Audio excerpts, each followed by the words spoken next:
So, so value maximizer includes all the stakeholders and not just the investors. The investors still are stakeholders, but also includes employees. It also includes customers. It includes the environment. It includes society. It can include regulators, and we had P&O in the news today. It can include the union, for example. So it's really important that we now think, and all the executives and C-suite now don't just think about investors. They think about stakeholders in a much broader way.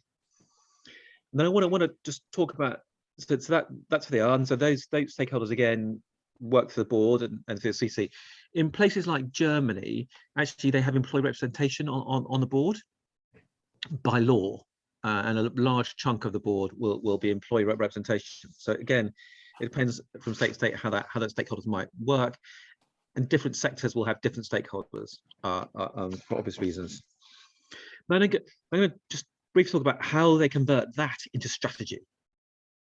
If that makes sense. So this model is going to look really complicated, but actually it's quite simple. So bear with me a moment. I'll explain how it works. So this is it. Oh, you're thinking, but really what you're doing here is if you start on the left-hand side, you've got all the orange bits. They are your stakeholders, and if you run an organization, you want to know what your stakeholders want from you. So what do employees want from you? What do your investors want from you? What do your customers want from you? And then when you know that, you in a way you know what you need to do as an organization. And what you do is you corral them around your purpose. So why do we exist as an organization? And that's really important. And particularly in the world we live in today of remote working, that's particularly important, that we have this strong purpose which motivates people to turn up in the morning or get on the laptop on their bed or what it happens to be.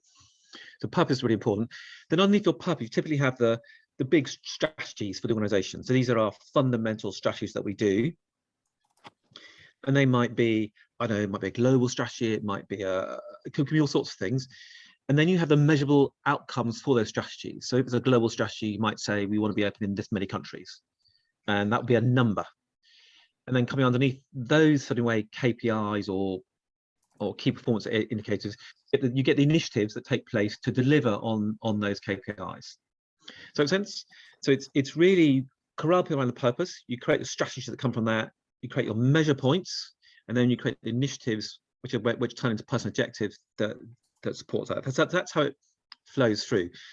And typically in the UK, we have this separation of powers thing. So what you've got, and a nice example of that is the government. So the government is in a way the board.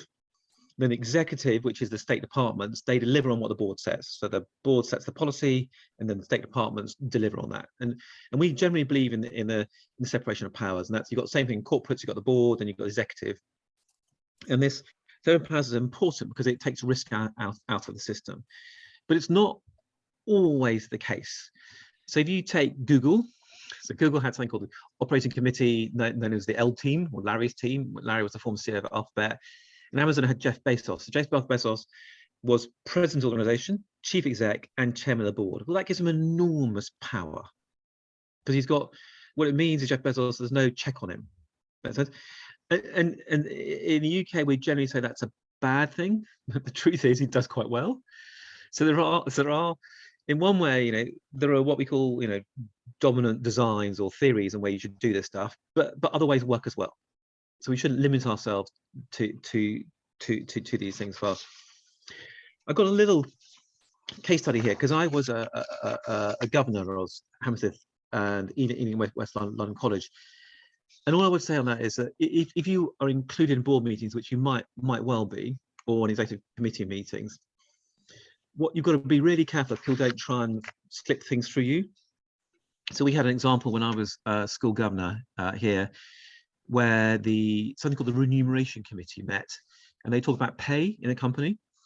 And at that meeting, decisions were made, and then they reported back to the board, which I was on. And when we got to the board meeting, it was a late in the evening, and had a long list of stuff go through. And the chair asked the committee, "Is there anything material coming out of the meeting?" And the committee said no.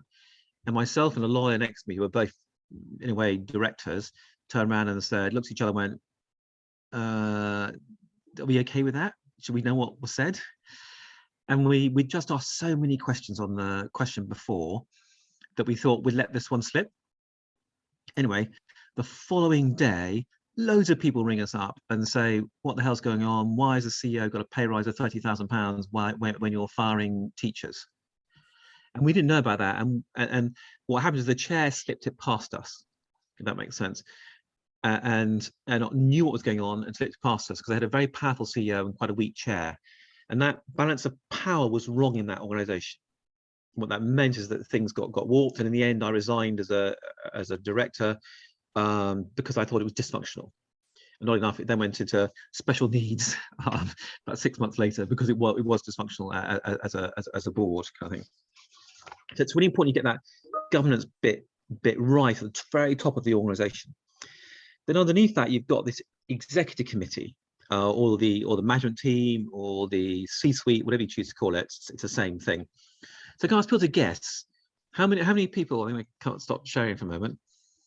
How many people do you think, on average, if you take a FTSE 100 company, how many people on average do you think are in the executive committee? Any guess? Do you want to chuck in any guesses into chat or shout out?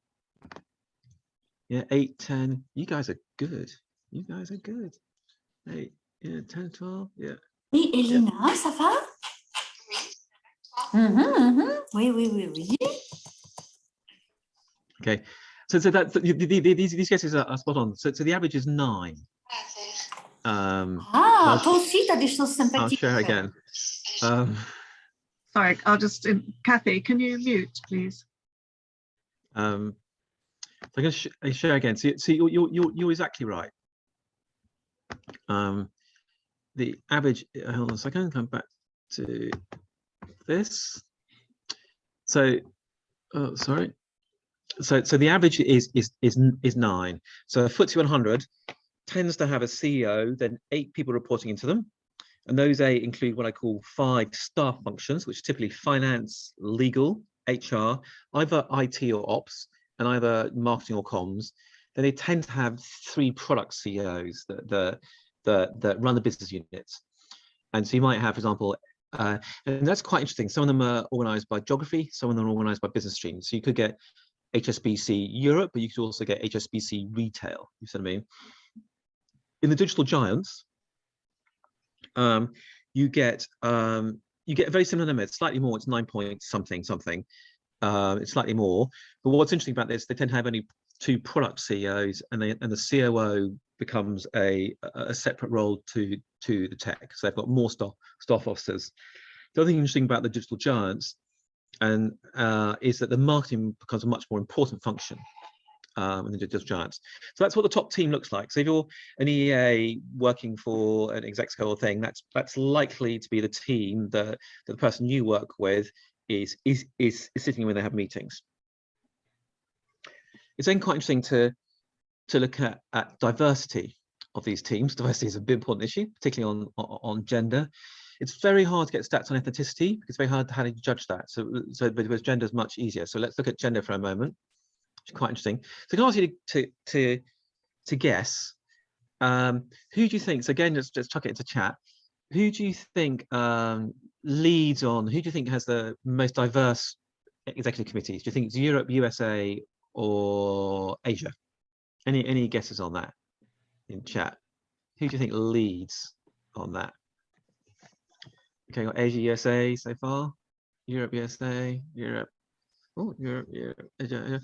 Oh, very mixed response. Europe's probably just hedging it on the thing. So it's quite interesting. It's also quite interesting to see which roles have more women than men. So I've got to show you that across team. So remember we talked about those staff officer roles, the 5 of us. So let's focus on that. And so you tend to get so Europe leads. Europe leads by not much over the USA. It's around a third, and Asia's quite a step after that, to be honest. So what's quite interesting about this is you can see that there are 2-3 roles where women are in a way are most present. So you've got HR, where there are more women than men on average. Certainly in the US and Europe. Then you've got that followed by legal and then marketing. which is quite interesting to see how that runs across. And then you've got really quite poor representation in finance and tech and CEOs, which is quite interesting to see. In Asia, you'll see you've got virtually no CIOs at all that are female. And I think it's quite interesting. So you could look at it one way. So if you want to be, so the best place to be an HR director is in Europe, whereas the best place to be an IT director for a woman is in the US. You could look at it that way. On the flip side, you look the way around. Actually, you could also turn around and say, actually, if I'm a CIO, if I'm a female CIO in Asia, I'm quite unique. So actually, that's a better place to be here, more likely to do well on that. So that's a sort of gender split. And then what we wanted to look at was what in terms of what are the new skills these people need to have, and why it's important to you is because it touches you the whole time. In that sense. So what are the new skills that these executives need to have, whether you're finance director or HR, the CEO, what are the new skills we're looking at in the future? And there are quite a few of these, but we're breaking it down to 4 key ones. The first key one is around understanding society and communities. We're concerned that there is going to be, I know we've got full employment at the moment, a lot of people are changing, but we've got examples. We work with a finance function that's going from 1,600 people to 105, because you can automate most of the clerking roles and use AI to do that. So we're very concerned, a bit like when, it's a sort of bar thing, but when the engine came out in the USA, I think I'm right in saying we're something like 40 million horses. 15 years later, there were 5. So the engine literally wiped out the horse population in the US. And the same thing could happen to tech. So we could have significant unemployment.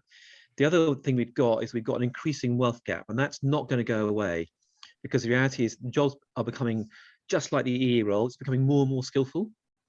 And so as these things become more and more skillful, people who have very limited skill, the gap between them and the skilled becomes bigger, and therefore the wealth gap's bigger. So there is and that's really bad in society. You don't want a large wealth gap in society, because people get annoyed and they get angry, and rightly so, and and they do stuff. So we know we run one of the things we run at Winmark is a social housing network, and they know they predict economic trends, and they preempt bad behaviors on estates, and they take action to mitigate that when they see downturns in the economy approaching. So this is a real thing. So what we think is that the senior leaders and people need experience of working with society. It might be working in a local community, it might be working with a charity, but working in a local community and society is going to be much more important for the future. So that's one thing. The next thing is this sort of, I think really that executives need to think a bit more like poets. Poetry is a very strict discipline, because you've got to use a minimum amount of words, but also the maximum amount of creativity to get the point across, if that makes sense. So it's not like a book. You haven't got lots of words. It's a very confined space to communicate a very important thing. So I think that the leaders of the future need to be really good at getting that bit right. How do I encapsulate what we're trying to say here in a way that includes people, at the same time, motivate people to take forward? It's difficult, and we all know the perception is reality. And I think it's very, people are, I know there's a lot of worry at the moment about what's going on in Ukraine, but actually the world response to Ukraine has been fantastic, if that makes sense. It's been a really unanimous world support against it, and that's all about how that's managed, which is really, really important. So those are the first 2: understanding society, getting the sort of new media and art right.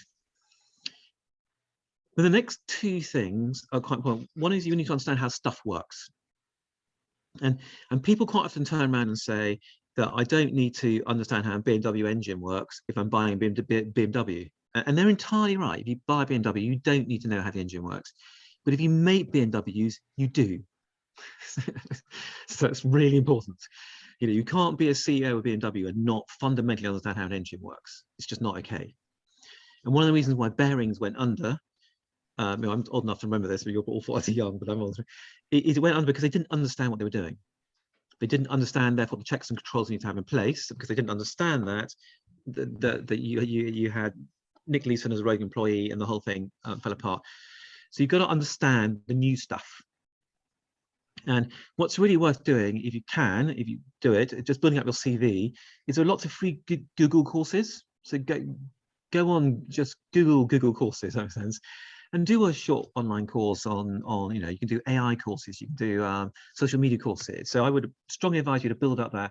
A lot of our very senior execs, like HR directors and finance directors, put those courses on their CVs.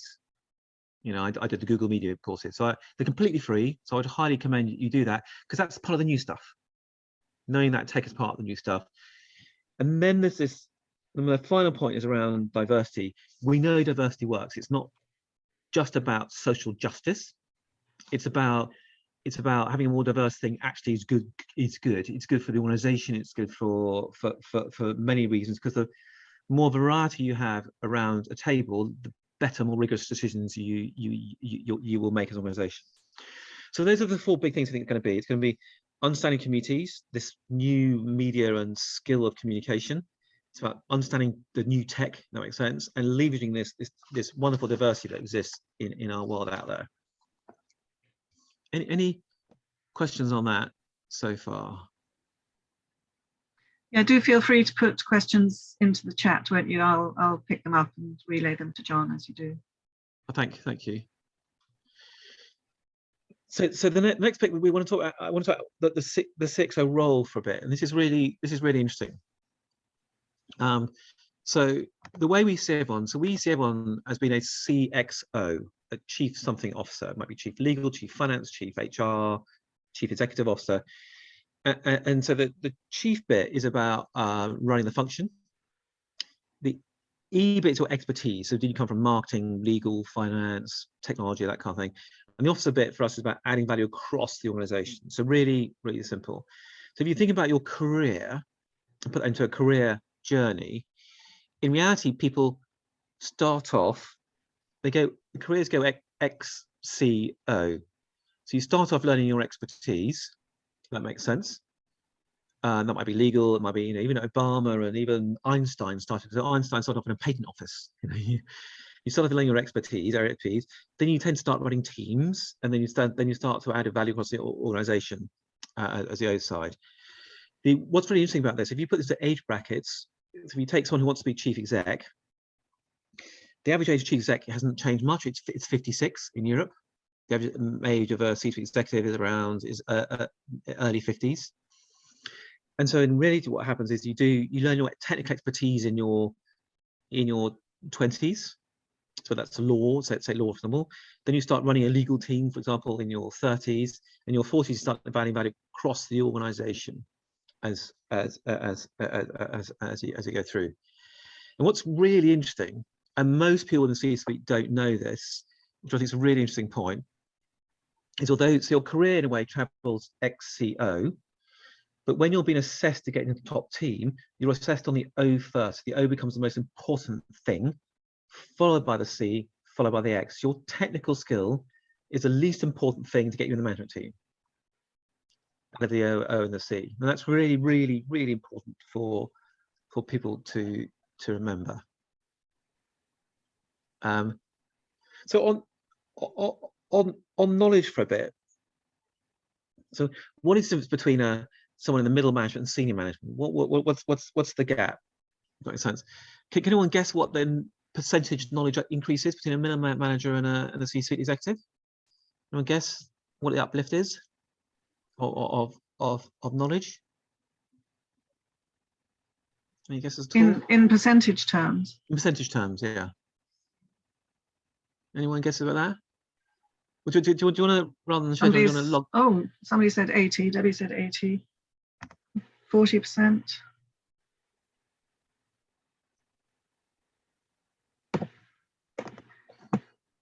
So actually, the answer is 19%, 19%.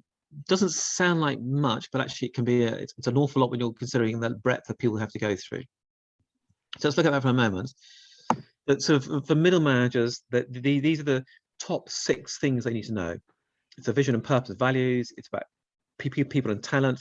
You need to understand the business model, clients and accounts, cyber risk and ethics, and digital and data. What's interesting, you go to a C-suite executive, the business model becomes the top number one, which is really interesting. So it's jumped from 3 to 1. And what's jumping in here at point 3 is stakeholders. So you need to understand what the stakeholders want. And again, remember, we've got this broader group of stakeholders now, so that includes the investors, but also includes employees, the environment. So they need to understand that breadth of it, really important. And the other thing comes in at 5 is governance. Comes in to understand how the governance works, which is why governance is so important. And then you've also got diversity and inclusion becomes really important. So there's a big knowledge things. And then the other thing that's really interesting about C-suite roles is the breadth of knowledge. So let's look at that for a moment. So if you go back to FTSE 100, if you remember, we had those 5 staff officer roles, but underneath those, there are about 45 C-suite roles. You've got chief data, chief digital, chief diversity, chief design, that's the chief development, that's in D alone. So what that means is that each one of these 5 has to have 8 parts of the business reporting into them. Does that make sense? So they all basically have to become generalists, not technical experts. If you sort of way, take the Mickey slide, but if you look at that as a thing, so a CMO actually is not just doing marketing, they're doing digital comms, public relations, brand, external affairs, employee communications, government relations. So they should be called a CMD, CPR, RBA, EG, CRO, but it's a little bit too long.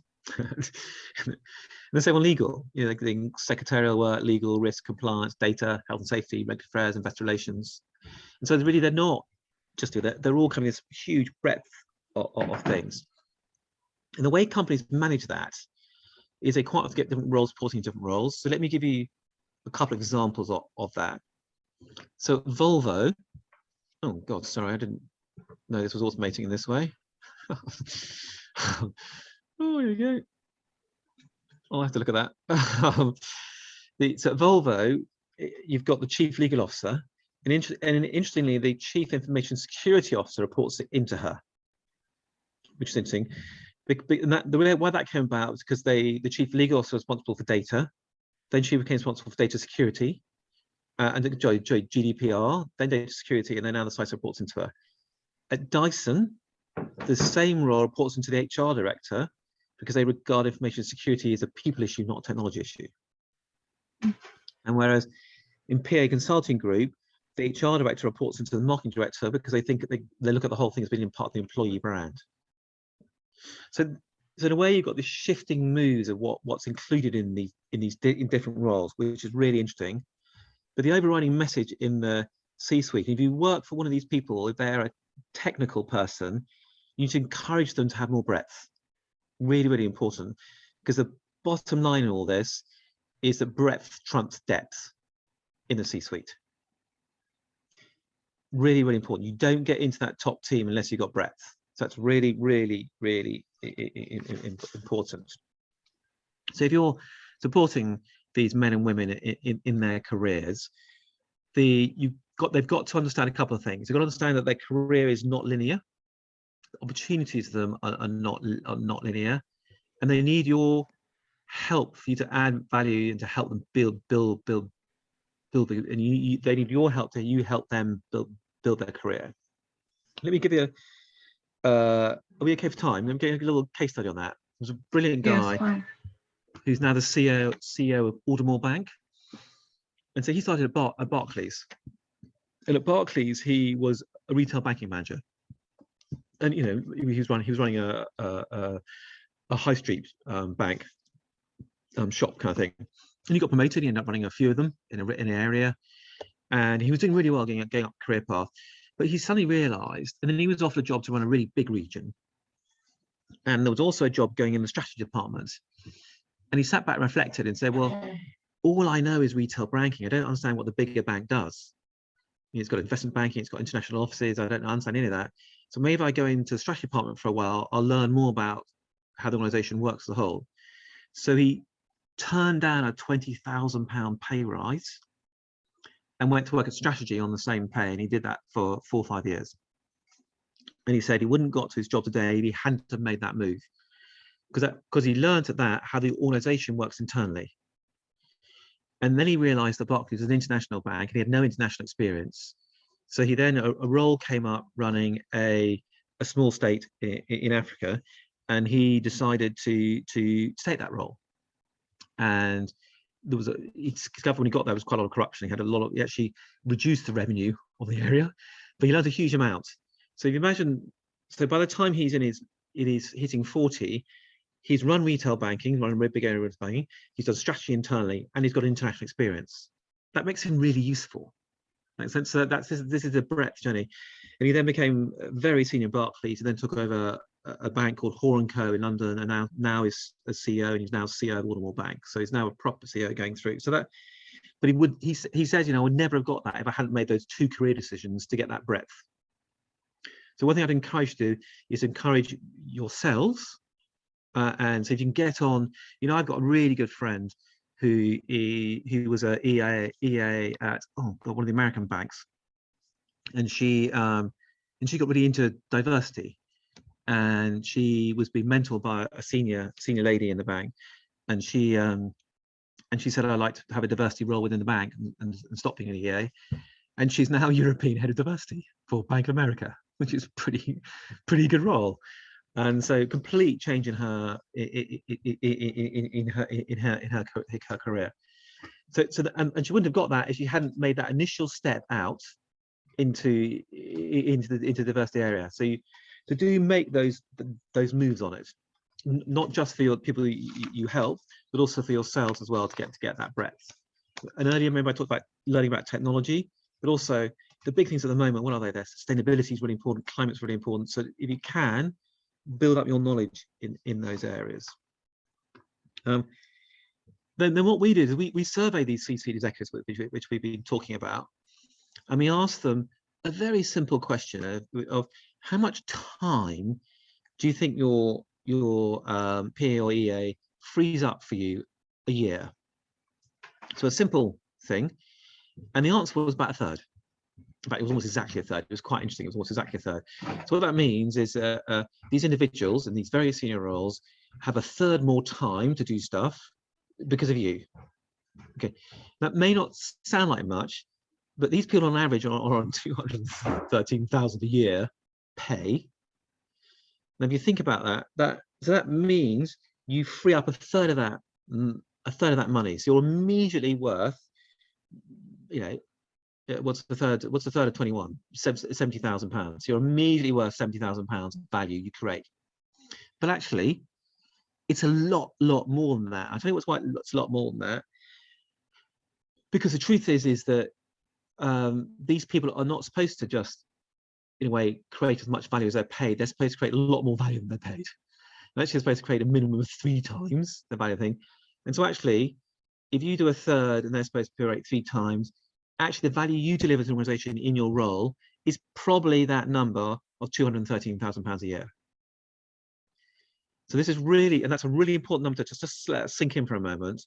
Your role is most likely delivering 213,000 pounds a year to that organization you serve.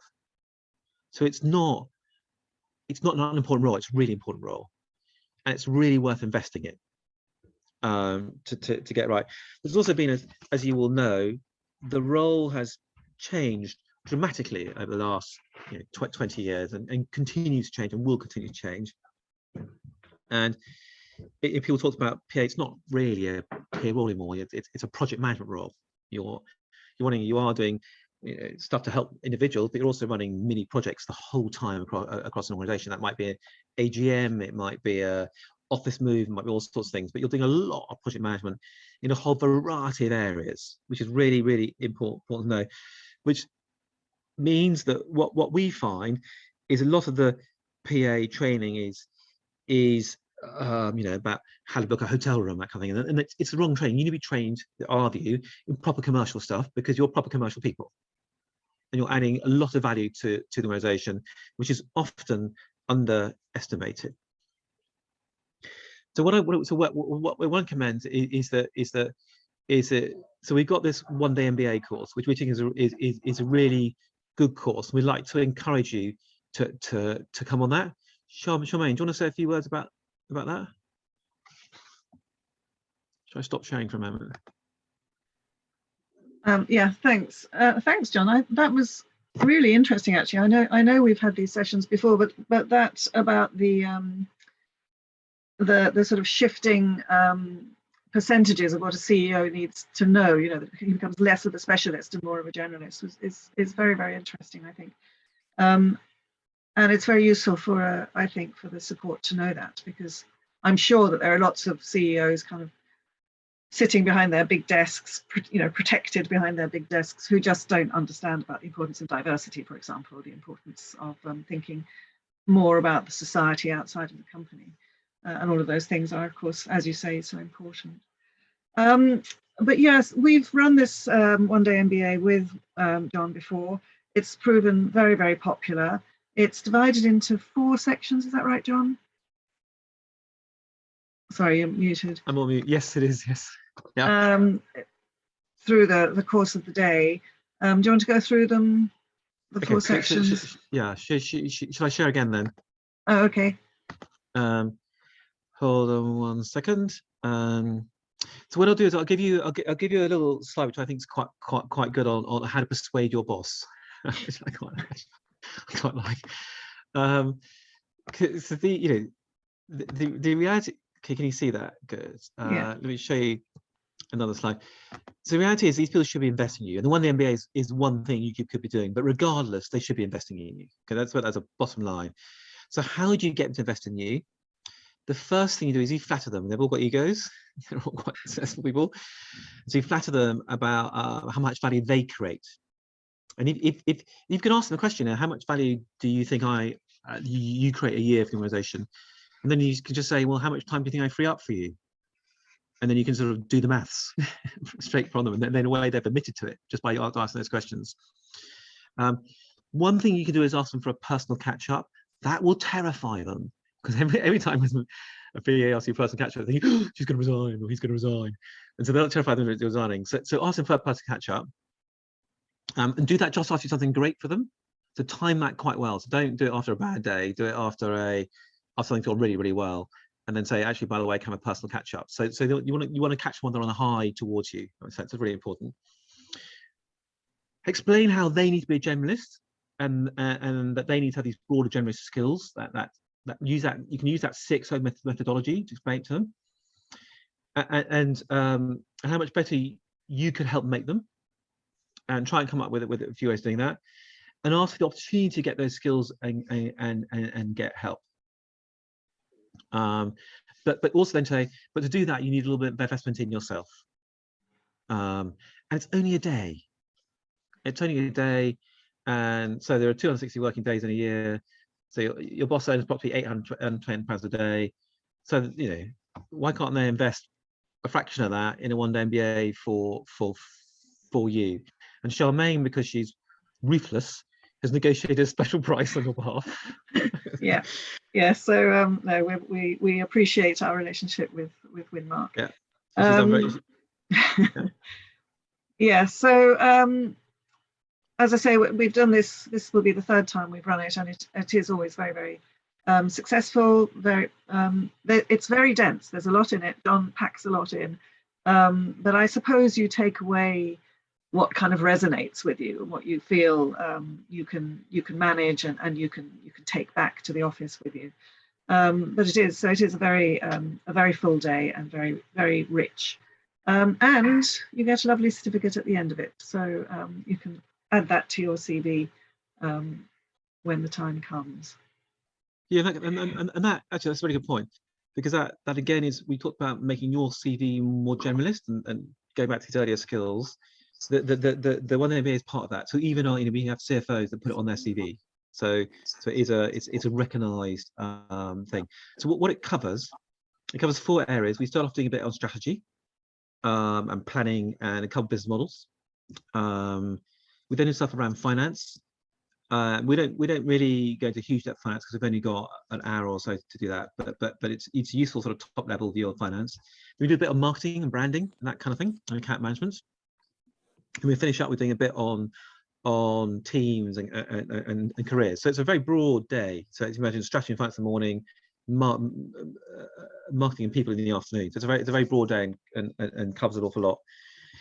It's got, if you need, we're very happy to share these slides. Charmaine, I'm very happy to share these slides with you. You want to share them? Yeah, great, thank you. If you can't persuade your boss because they're a bit tight to do it, we've got this little ROI thing we created, which I think is quite good. So it's here. So why do it? What is the return on investment for them? Well, what's really important about it, if you understand how organizations work better, you can add more value to them. So by default of doing the course, you understand how what you're doing fits into the broader picture, and therefore you'll tweak it slightly and do it better, so you can create more value. Also, better trained people, better motivated, and perform better. It reduces risk because you understand if this goes on, how it impacts other things, so you can mitigate risk from it. It increased skills, meaning that you don't have to engage. You'll have to engage external consultants less, so you could save cost because you can now do that. That makes sense. It's also personal development to yourself, and to quite frank, if they don't investing in you is part of their should be part of their retention strategy to keep you in the organization. So it's a really good course. We run it loads of times with EAs and PAs who've really enjoyed it. It's gone down really well. And some people have done career changes afterwards. I won't comment on that because that's the course. And but it's a really good little course on that. Does anyone have any questions on that?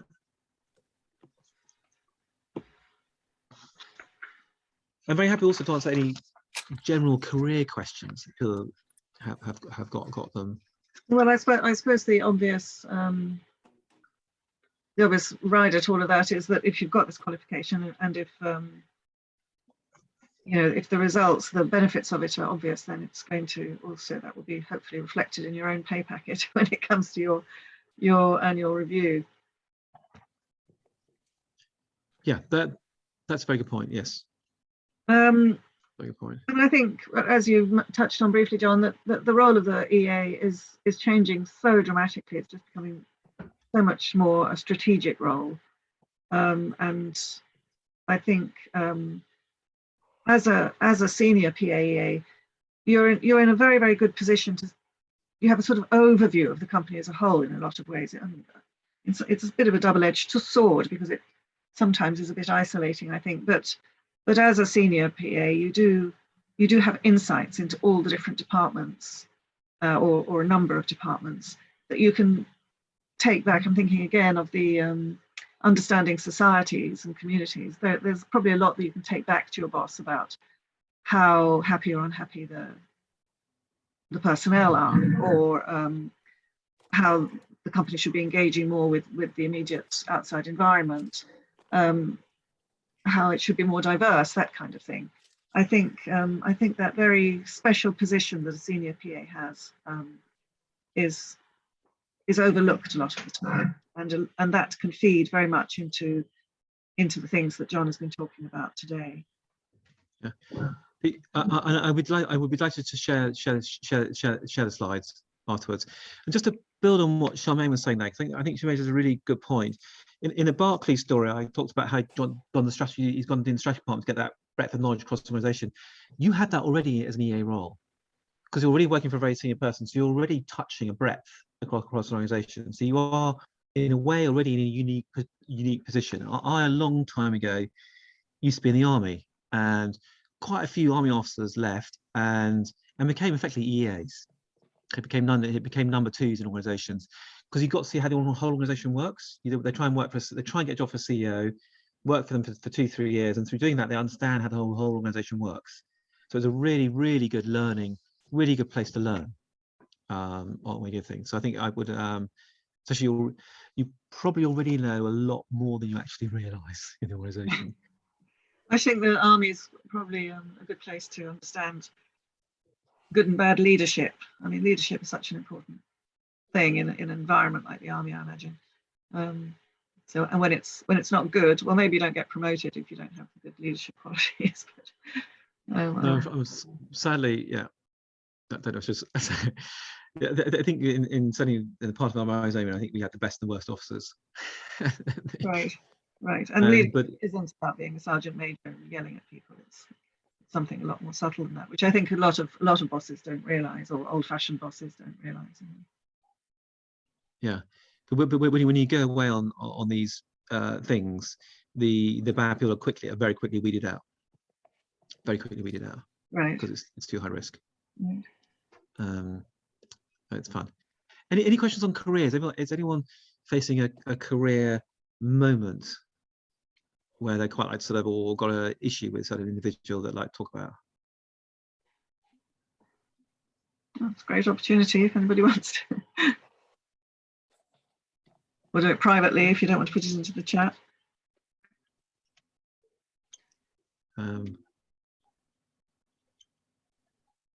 Okay, great. I mean, let's wrap it up there. I think the lesson that we take away from this is that you know, if there's a really strong and strategically thinking EA with a broad view of what the company's goals and requirements are, then that is only going to enhance the work of the bosses that they work for. And if they're partnering rather than just supporting and working for, then it's only going to strengthen the way that the boss performs, I suppose is the word I'm looking for. Yeah. I agree with that. Great. Okay. Well, thank you all so much for joining. It's great to see so many of you here. And look forward to seeing you all. Don't forget, we've got an event coming up on the 13th of April. And then the showcase on the 20th of April. So look forward to seeing as many of you as possible there. John, thank you so much once again. It was great. Pleasure. It's an honour to work with the PA Club. And great. See you soon then.